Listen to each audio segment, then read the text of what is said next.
Every team, every topic, everywhere. This is Believe.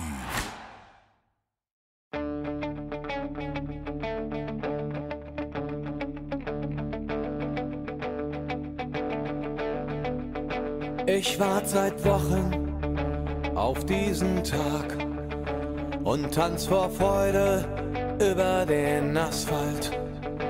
Als wär's sein Rhythmus, als gäb's ein Lied, das mich immer weiter durch die Straßen zieht. Komm dir entgegen. Hello and welcome to Gegenpressing, the Bundesliga podcast. I'm Manu, but I'm not joined by Stefan Bienkowski today. He is off, had another wedding to attend. Boy is busy, not his own, thankfully, but I am joined by two very capable guests to replace Stefan.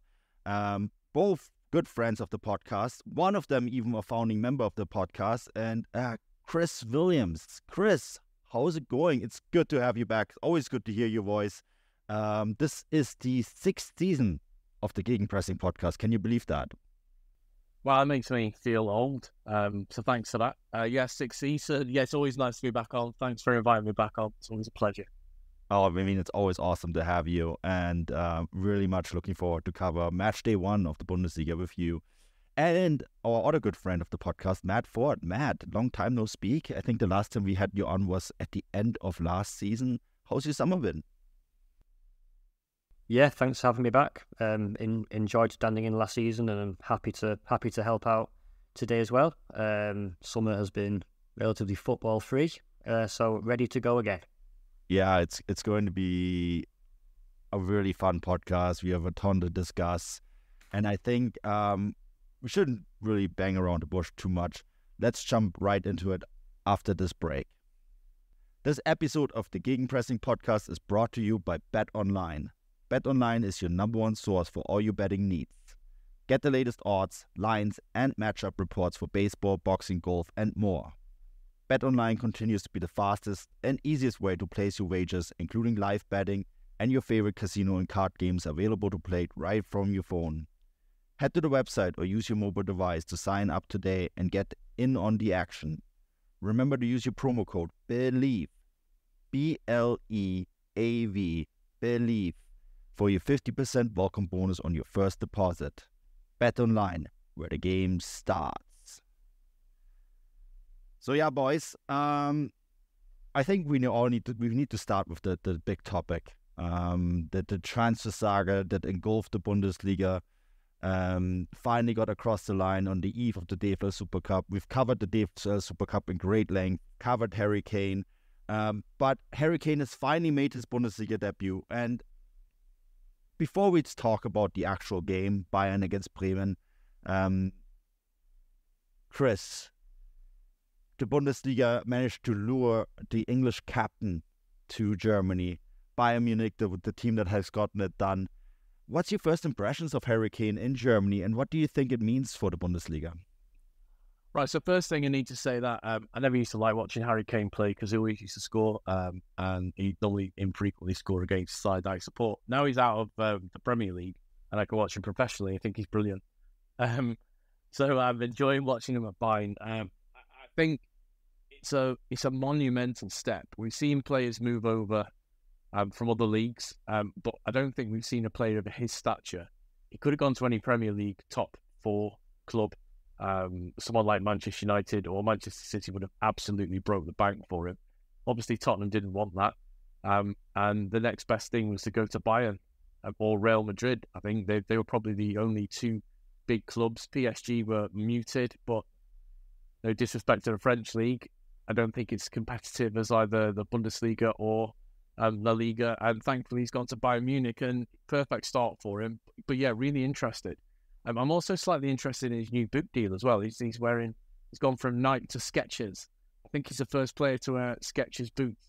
I always look at people in Skechers and think they look really comfy, but I'm not of that age yet where I should buy a pair of Skechers. I'm just interested that they're making football boots. It's a strange step for me. But yeah, I think him being in the Bundesliga is absolutely fantastic for the league. It's needed a real boost like this. And I've spoken before in the podcast about how detrimental it is to the DFL that Bayern keep winning. They won 11 in the row. I don't think it gives them a strong arm when they're negotiating international television rights, but this certainly does, to have the England captain in, to have any national captain, but the circus that follows England around, and he'll open doors for people who don't watch the league at the moment in some key markets who might now watch the league in America or in Asia because of Harry Kane's play. And I think that's probably as massive to the DFL as it is to Bayern. Yeah, there was definitely champagne corks that corked at the DFL headquarters in Frankfurt when the Kane deal finally got across the line. The Skechers deal is really interesting, Chris. I spoke to some people at Bayern and at the Harry Kane camp about it, and one of the main reasons why he went for Skechers is because they actually designed a boot that will give him more ankle support. He has struggled with ankle injuries throughout his career, right? And so Skechers actually came up with a boot that was supposed to help him with that. And it is interesting. I mean, it is, some might say it kind of fits Harry Kane because they're a little bit of old people's shoes, but, that's just my first impression. I think it's interesting that he went that way, and if it helps ankles, that's great. Matt, I know you're a Man United fan. Harry Kane was heavily linked with a move to Man United. How did you take first of all, the circus, and then what do you think of him moving to the Bundesliga? I mean, this isn't really the podcast for it, but in terms of circuses at Manchester United, Harry Kane isn't even top 3 this summer, to be honest. Obviously, as Chris was pointing out, there are reasons why the various Premier League big hitters weren't involved in the race for Kane. Ultimately, it's not just a case of Tottenham and Daniel Levy not wanting to or do everything they can to avoid selling to a direct Premier League rival, but also in terms of the pure finances. United themselves have been caught out for a minor FFP breach this summer, so I seriously doubt that 100 million would have been on the table for that.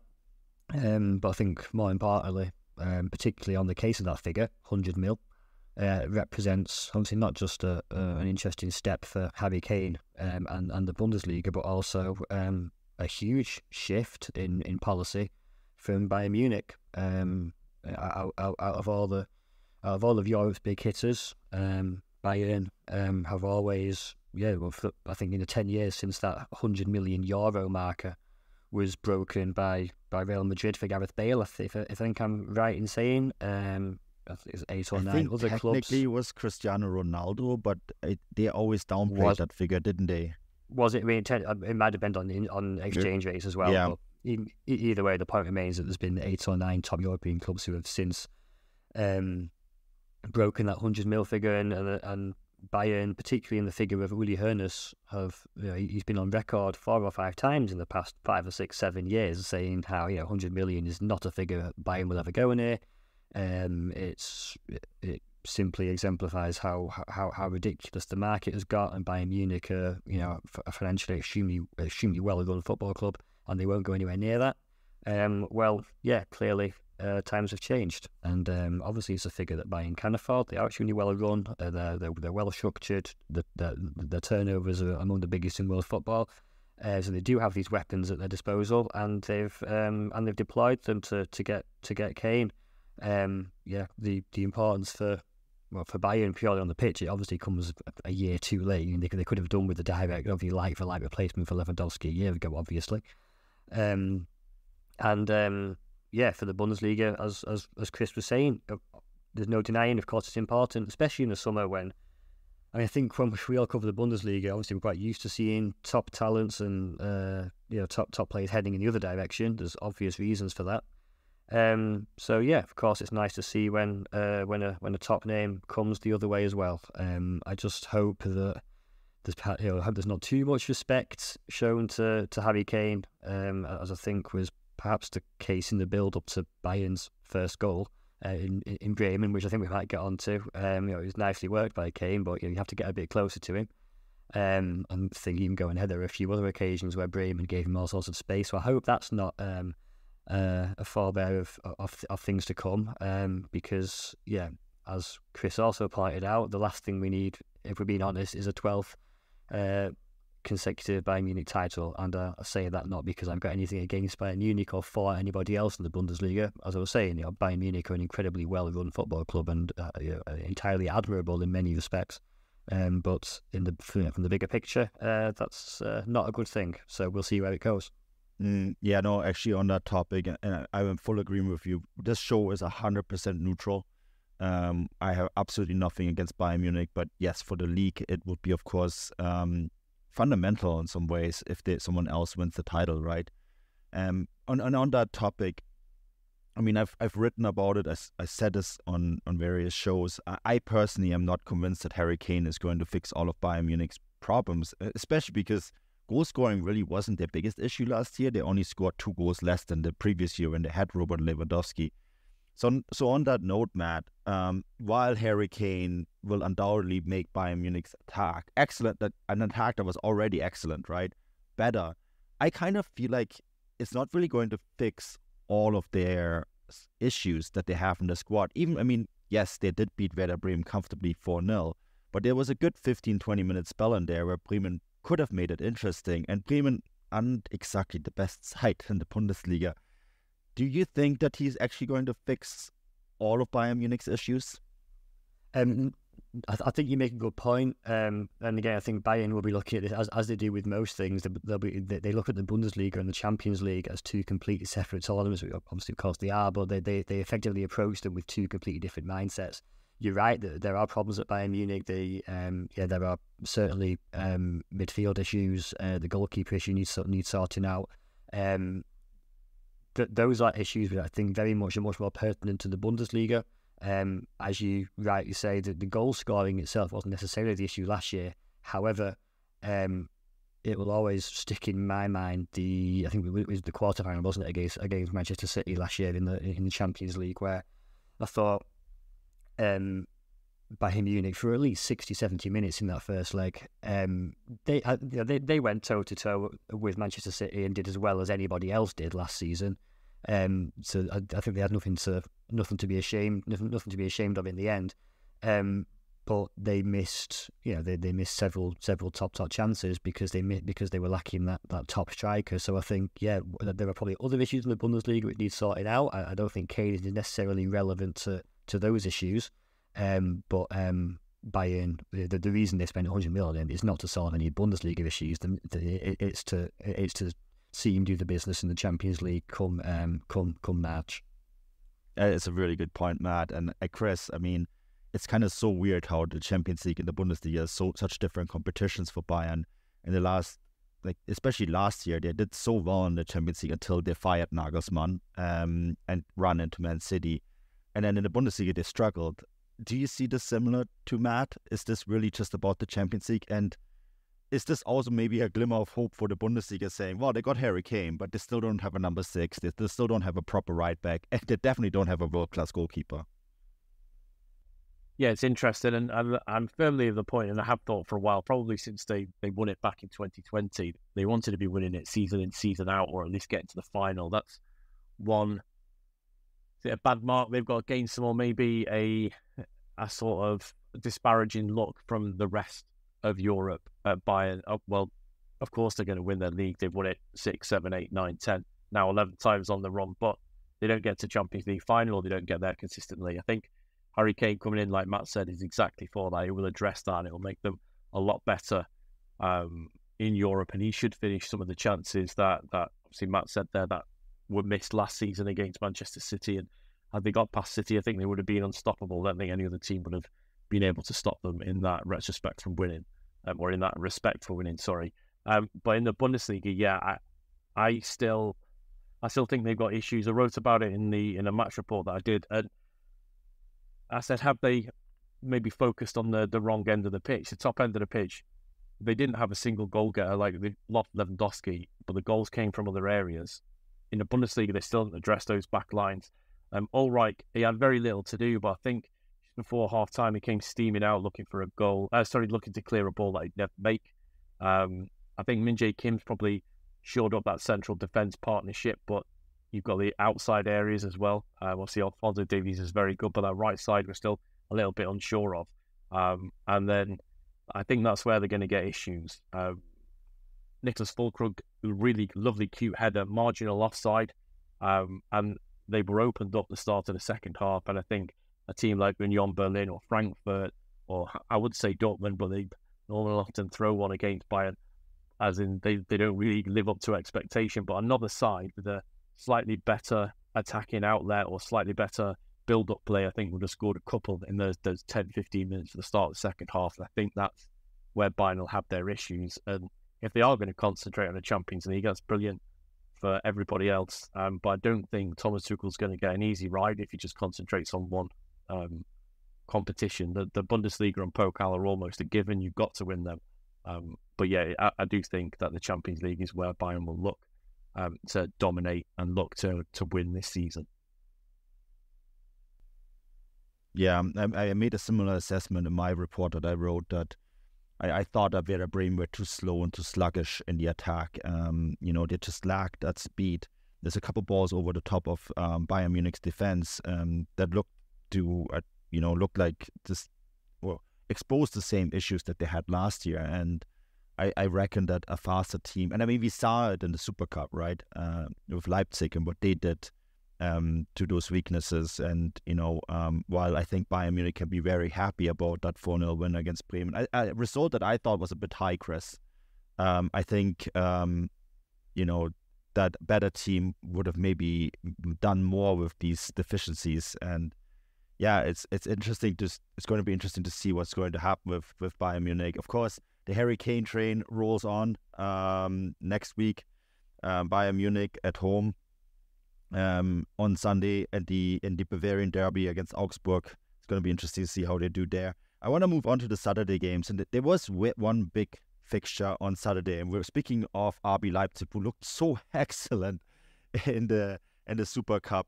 Matt, Leverkusen, I mean, we kind of always talk about them as this team that we're not sure of, and when they do something special, they kind of fall short. I know you covered them quite a lot. You're at a lot of their games. I was hesitant. I kind of wanted to put them into that title candidate category, but was so hesitant because they're Leverkusen. But Matt, they looked so very good in that opening game, and they beat a Leipzig side that basically put Bayern to the sword in the Super Cup.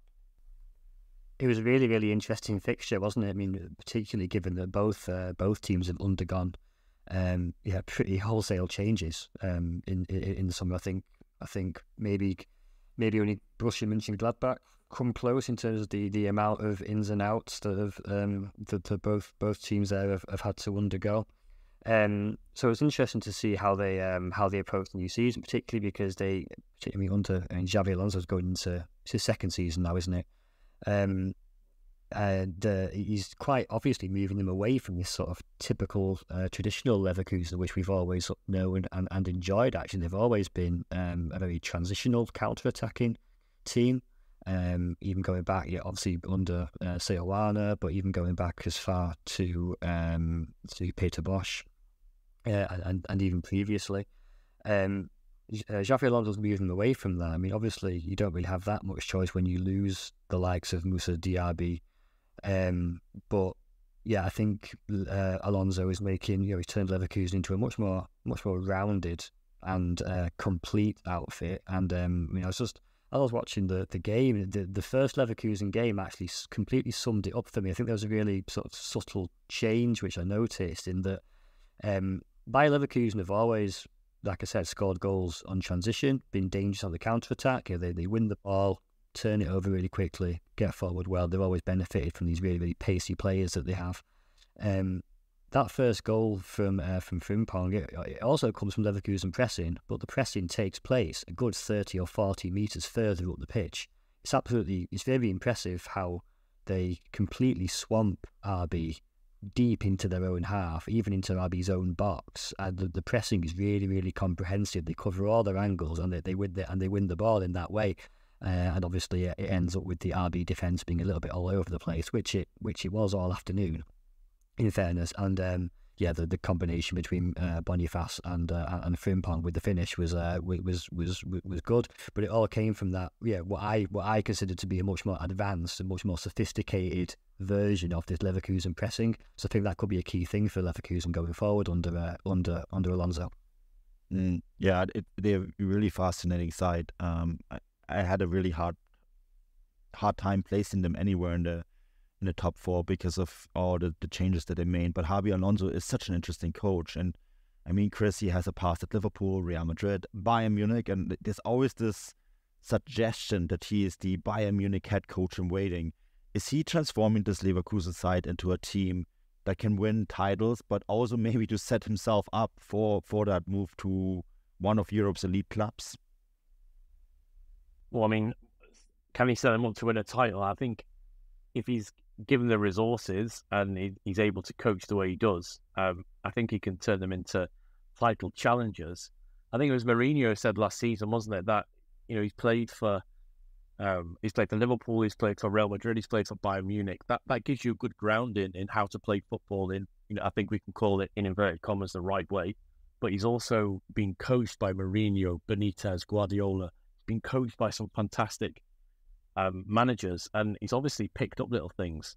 And you can see just how well read he is in the game. And sometimes we see top players don't transition to very good coaches because, and I don't know why, but they just don't seem to. But Xabi Alonso is looking like that. He's very thoughtful. Everything that Matt's described there about the way they like to play, the high transition, the high pressing, the fast pressing, the way they look to turn it quick, that's relative of the way that Benitez played on occasion with Liverpool. Is certainly the way that Guardiola played while he was at Bayern Munich. And he's also got the defensive brain that he's probably picked up from working with Mourinho. So for me, yeah, he could be someone that ends up at Bayern Munich at some point. I think I'd like to see him at a club like Leverkusen. Why can't he take them that step further, either in Europe or take the step further in the Bundesliga or even in the Pokal? It looks, unfortunately, like most Bundesliga teams, though, and a little bit like Leipzig. Is he going to lose his best player every year?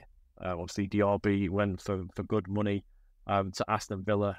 Leipzig have had a list of players who have left them. And they've obviously gone to Premier League for high money. Whilst I'd like to see Leipzig stop that, because I think they should be, if they want to challenge for a title, they shouldn't be doing that. I think Leverkusen will always be a little bit of a stepping stone. It's how he deals with this high turnover of players. And in order to win a title, you've got to build on each season. It's normally a 3 or a 4 year plan. I think it's quite hard for coaches if every end of that year the plan goes back a step or back 2 steps because they lose either an integral midfielder or a very good wide winger or one of their fullbacks that like to bomb on, or they lose someone in the pressing area of the 6, and even in that 8 if it's a double pivot, how that works. And that's my only fear, is that he won't be able to keep those players, keep a core central spine of very good players to make a title challenge year on year. Yeah, I guess the big question with Leverkusen is, are they the side that could challenge for the title this year? I mean, personally, I think it's still too early. I thought it was fascinating that when I was at the Super Cup, Matt, that every Leipzig player want how good Leverkusen are going to be and that they're going to be a Champions League side next year. And, despite all the warnings and all the euphoria that they had after the Super Cup, it didn't seem like Leipzig listened to their own warnings. They still lose to this Leverkusen side, regardless of the fact that every single player I talked to, and Max Eberl and Marco Rose, said we have to be careful about Leverkusen. I thought far too much was read into that Super Cup win.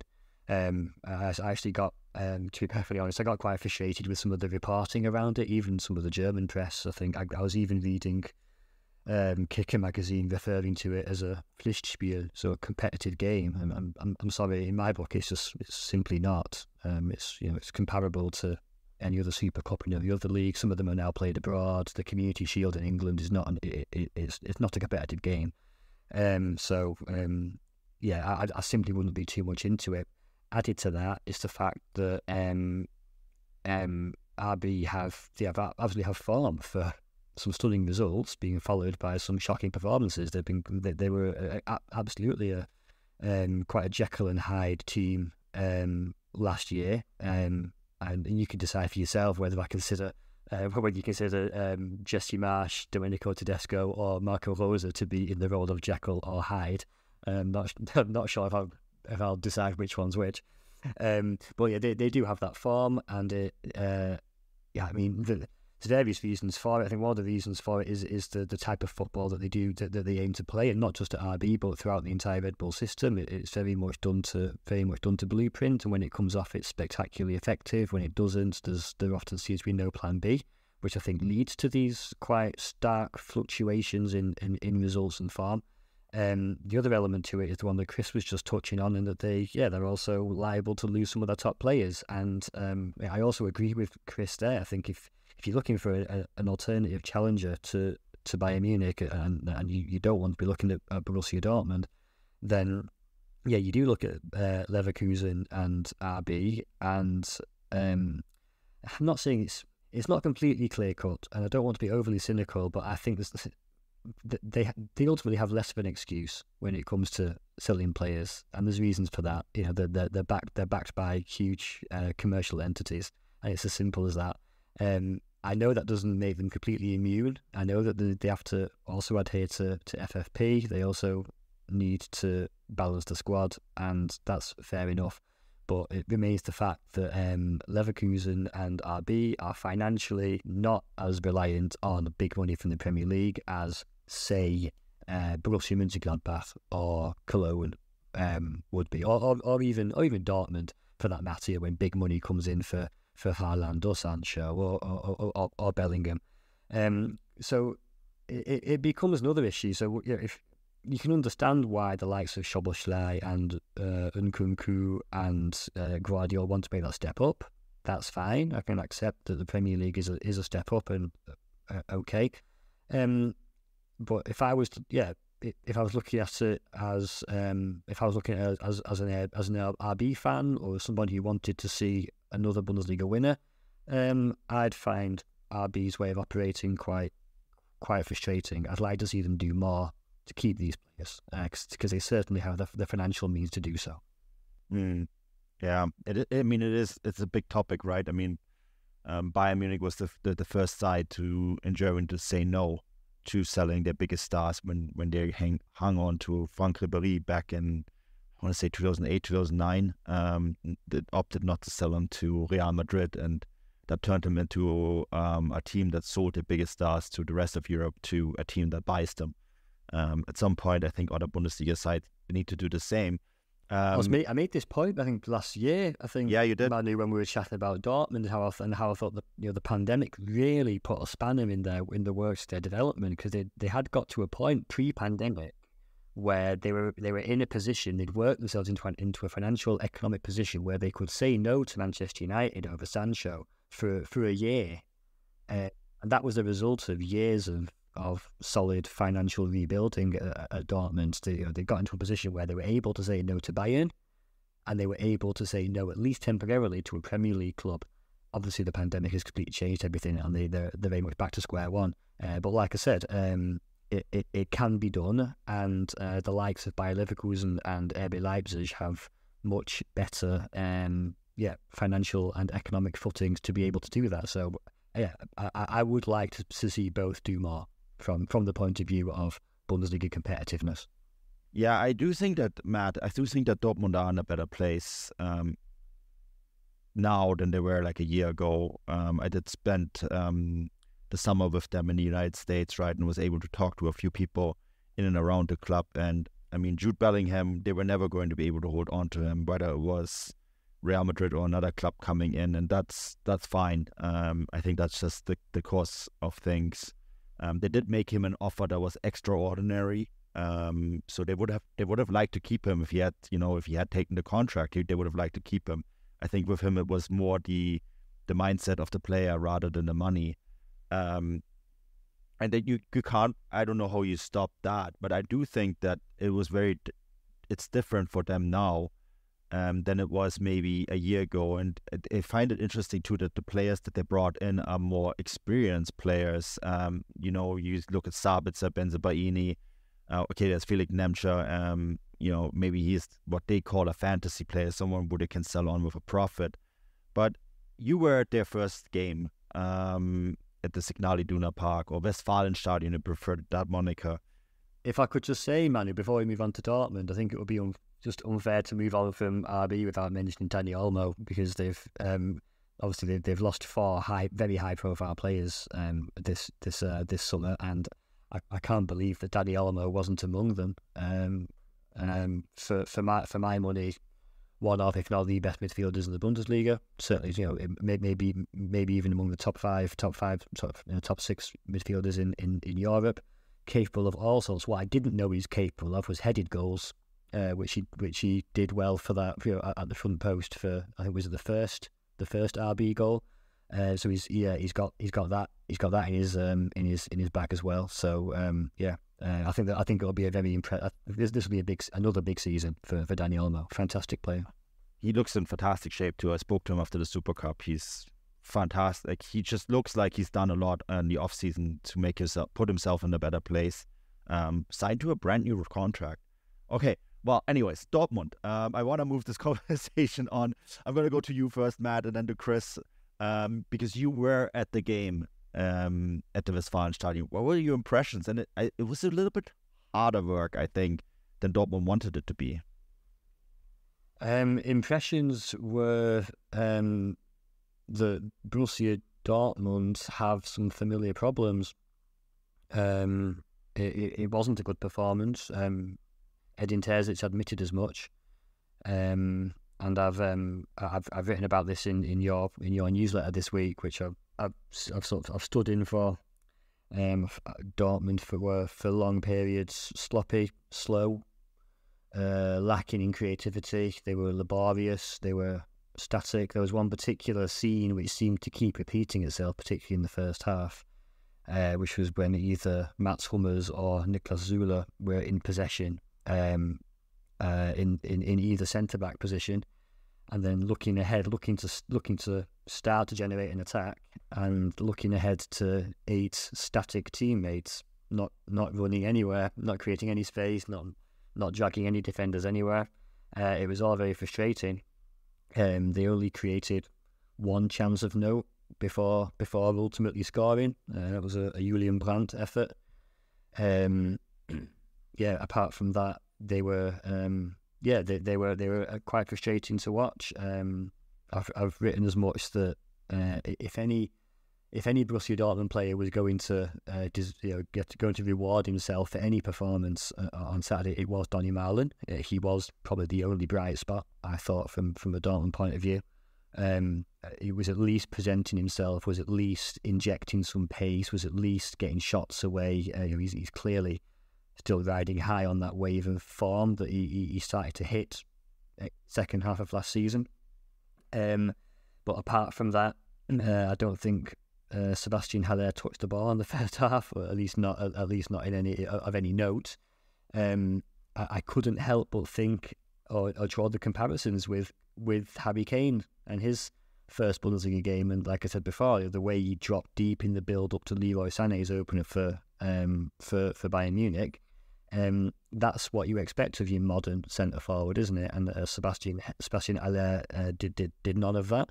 Although, I think rightly so, people are expecting a lot more of him this season. He's coming in, thank God he's coming into this season completely healthy and fit with a full pre-season. That's obviously a good thing.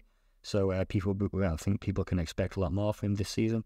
But apart from that, Dortmund were laborious, and by the time that goal came in the 88th minute, they were, to be honest, fortunate not to be 2 or even 3 goals down, because Cologne had some seriously good chances.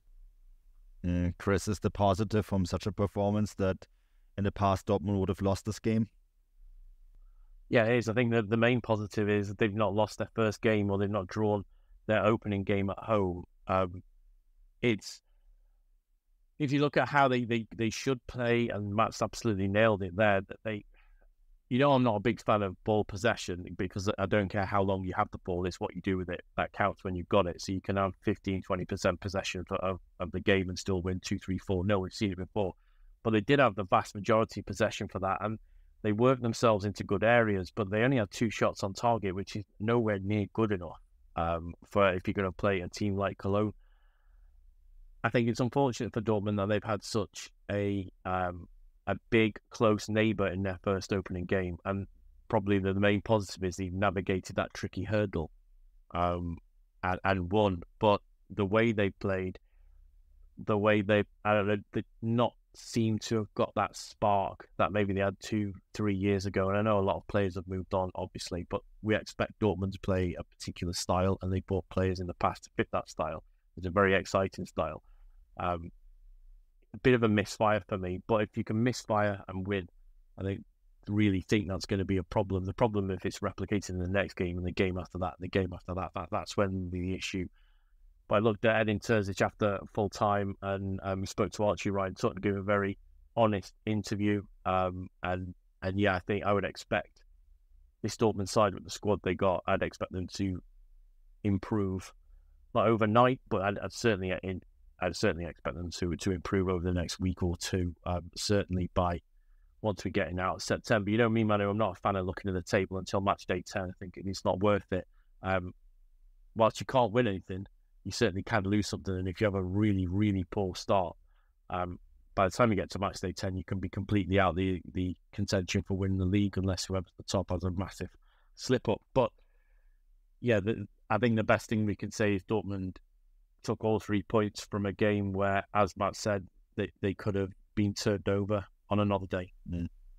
I think that possession point from Chris is important. I think I totally agree. Obviously, it doesn't matter if it might even be a good thing to only have 20% possession and win 3-0. I mean, that's how a lot of teams set up these days, and that's absolutely fine. It's all about what you do with it.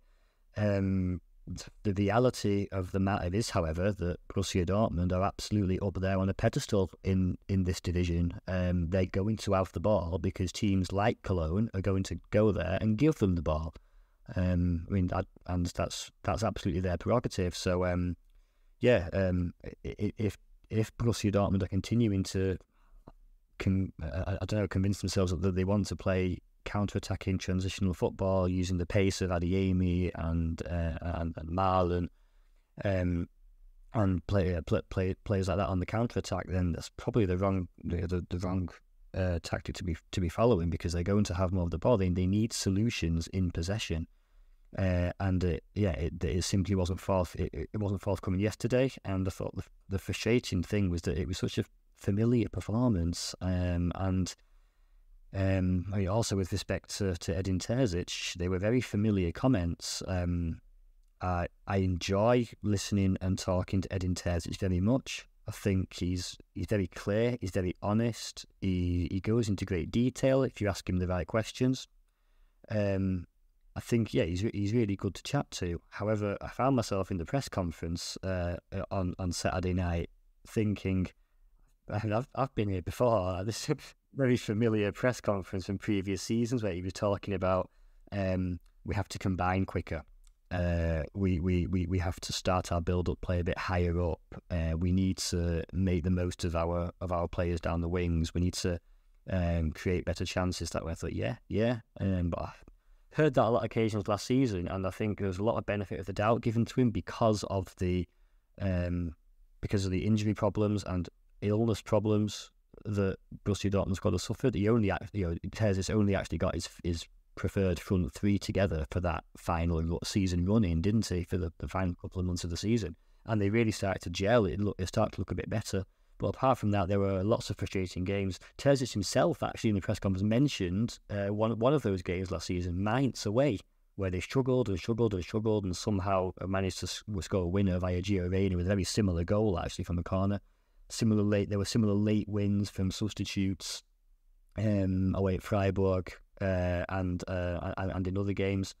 I think Augsburg at home was another one last season. There were lots of familiar ones. I think it's fair to expect progress. You touched a little bit on the sort of players they've signed this year, Manu. Obviously, that's Sebastian Keller's doing as sporting director. They are different players, aren't they? It's not really the traditional sort of like younger talents that Dortmund are bringing to. Obviously, some of them are still there.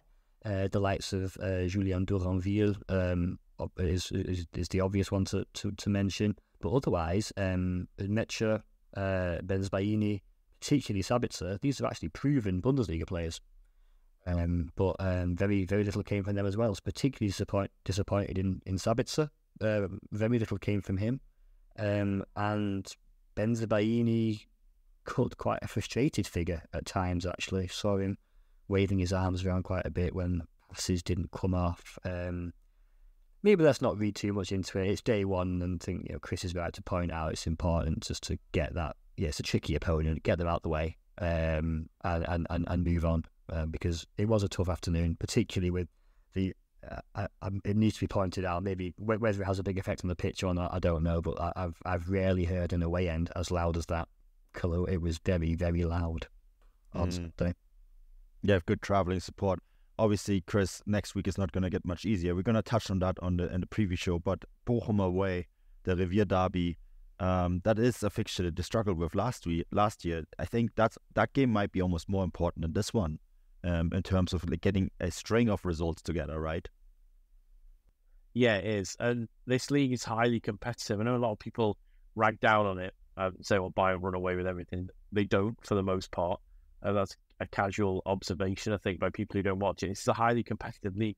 If we would have gone back 2, 3, longer than that, maybe 6, 7 seasons ago, you were guaranteed 6 points without even kicking a ball because you knew who were the weaker side in the league. Now, we don't have that, so that they've got a tricky opening game against some relatively close neighbours, and then, as I say, they're going straight into, or as you say, sorry, they're going straight into a derby environment. There's no easy transition into this league, and it's hard for Dortmund, and yeah, they need to step up. And Maya is right, and in terms of has said things that we've all heard before, and now we need to see those differences on the pitch.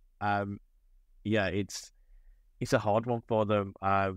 Yeah, they're gonna have to be better, aren't they? Because it's one of Bochum's biggest games, if not the biggest game of the season. It's the one they look for now. And it's the one that they'll look for when the fixtures came out. So they will be 100% up for it. And Dortmund will have to match that. Yeah. I think, obviously it's such a big game early in the season. We're going to preview it in depth come the preview show. Guys, the final game that I want to touch on before we wrap this show up. Union Berlin beat Mainz 4-1. I feel like this site is so full of options now. There's so many players. Matt, every day I look at our Transfermarkt page and I see a new player signed. Robin Gosens is there now. Kevin Volland. They still have Becker. And then of course it's Kevin Behrens with the first 3 goals. A journeyman, 32-year-old journeyman, previous journeyman who they signed from Sandhausen.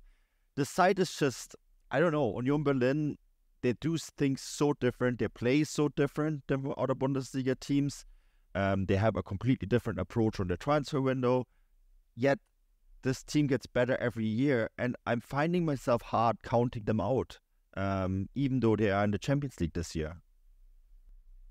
I don't think, with respect, I don't think anyone saw it lasting this long. But they simply go from strength to strength. The job that Urs Fischer is doing there is really incredible, and it's actually very difficult to sort of get in behind and really understand what exactly it is that they do so well. I mean, I think the obvious part of column might be just Charlotte Becker, an absolutely lethal striker. Offers you all sorts, drops deep well, gets involved with the play, and is also dangerous off the last man with his pace and but he didn't even start today. Didn't even start. So they've moved on beyond even that. I think Urs Fischer's done well to get an awful lot out of a fairly journeyman bunch of players at times. However, I think that's a major change this season, particularly with adding Kevin Volland and particularly Robin Gosens. That's two examples of genuine Bundesliga and indeed international level class. Obviously, you need that with the Champions League coming up, and I think that's a notable change. And we should probably stop being surprised by this point, because they're adapting and progressing in their own way extremely well, and all power to them. Where's this going to end? I'm going to ask both of you. Maybe you first, Matt, and then Chris. Well, I mean, it's going to end in the Olympia Stadion, ironically enough, isn't it? Excuse me, I'm sure that's not gone unnoticed on the other side of town. What level of football will be taking place there this season, and they won't be playing in blue. So that's where it'll end from my point of view. Chris, I don't think it's going to end at Wembley, is it? Put your money on that now. Look, I mean, I can't really add much.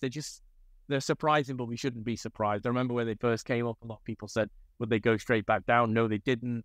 And they exceeded expectations. Would they have a problem adjusting, like many German clubs do, to play in midweek games in Europe? They didn't have a problem doing that either. Now they're going to dine at the top table. Are they going to have any issues for that? No, because they've brought in some really good players that both you and Matt have mentioned, and they've done that deliberately.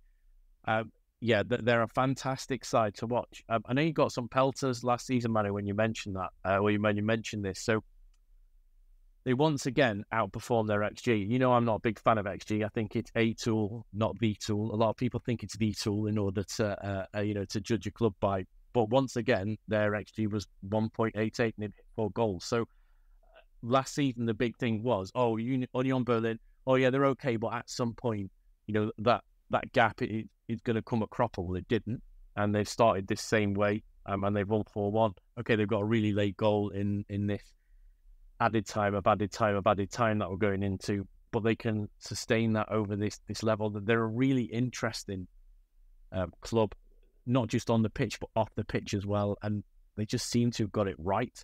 And I've had a fantastic time watching them, and I hope it does continue this season, and they keep playing this way, and they keep making, I know we've used the word surprising, but surprising signings. They've been very good in a transfer market. When they come through, they sign the right type of player. They just seem to identify who's needed for that squad. I think the way they also play with that bank of 4 midfielders is very, very good with the one in front, with behind the two. They play with 2 traditional strikers. I like that. Not many clubs do that anymore. I just think the big package is the main real package, and I can't get enough of watching them. I think they're brilliant. Yeah, I think we're getting to a point now where them outperforming the XG, which has been we're pretty much 69 games in now. It's been 2 full seasons and a game, where maybe it's a trend, and if that's a trend where a single team is doing it, maybe XG isn't the number that you should be using to describe what Union Berlin is doing. This is for all the SG missionaries out there on Twitter, X, or whatever social media you're using. I think we're getting to a point now that if a team is doing this, XG is maybe not the right model to describe it, or maybe to describe anything. That's maybe my final takeaway from this. Guys, this has been a ton of fun. Thank you to both for stepping in. First, you, Chris, where can people find you? What have you been up to? And anything you want to point out or promote, the floor is yours. Thanks very much. Yeah, so I'd like most writers, I started a Substack because, unfortunately, English language coverage was getting diluted. Not diluted, sorry, the interest wasn't there. So I've decided that I was going to carry on doing what I do on Substack now. So you can find me on that. I'm on most social media platforms at Chris78 Williams. And yeah, but if I write something, I'll stick it on that.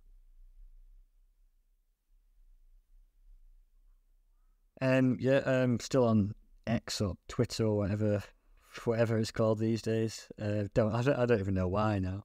Matt_40. Last piece I did was I do like an annual ticket price check, which I really enjoy doing. Maybe I'm a bit nerdy on it. Maybe but if people like it, then feel free to have a look. Basically, I go through every year all the Bundesliga ticket prices and season ticket prices, because obviously there's this, I was going to use the word myth. It's not really a myth, but there's this thing abroad, isn't there, that often the Bundesliga is really cheap, German football is cheap. And yes, it is. It absolutely is. But there's more to it. There's nuances of whether it's a season ticket or a single ticket, or home or away, or region to region, club to club, standing or seating. There's all sorts of different nuances which go on there. So yeah, for a nerd like me, that sort of stuff is fascinating. So if anyone is popping over to Germany for a game at any point, and you want to, there's more info than just ticket prices. There's other sort of like match visit stuff on there. So feel free to have a look. That article's on my Twitter there. And otherwise, for the next 2 weeks, I must admit I'm going on holiday actually. So there'll be nothing for me for 2 weeks. So see you in September. You like the Bundesliga. It kicks off right away and then it goes into an international break. It's like, wait, you just started.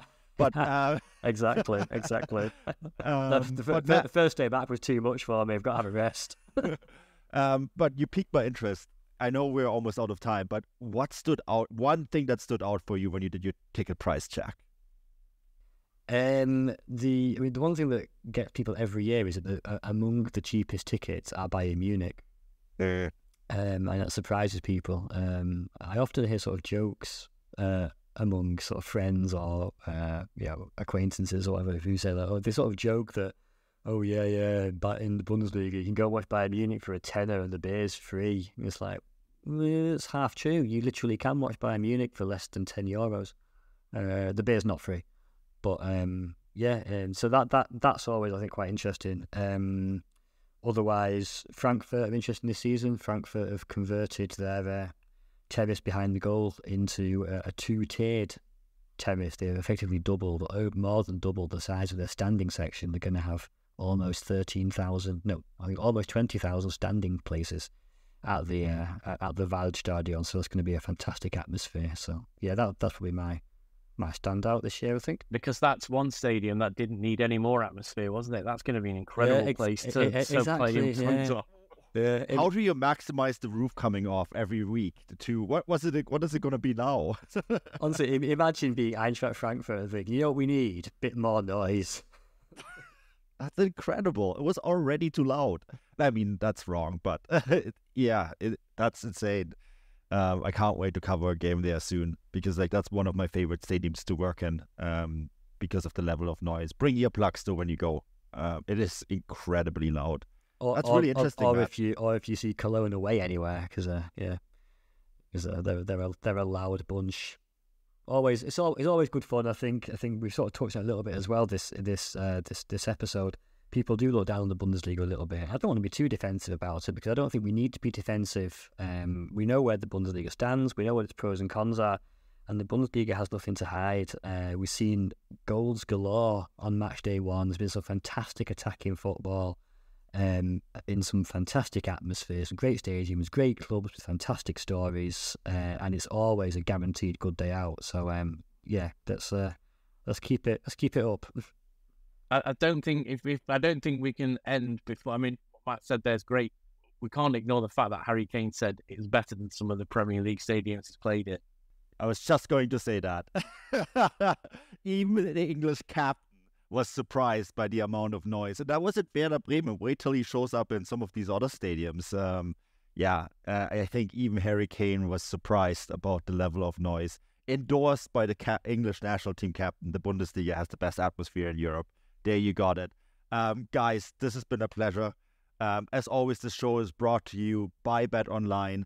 We'll be back with lots of content for the entire rest of this week, so stay tuned and follow those two gentlemen. They know what they're talking about, and hopefully we'll have them back lots this season, which promised to be an exciting season.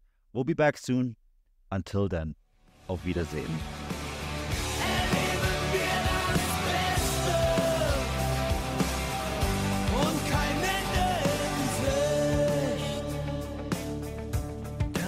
In Sicht.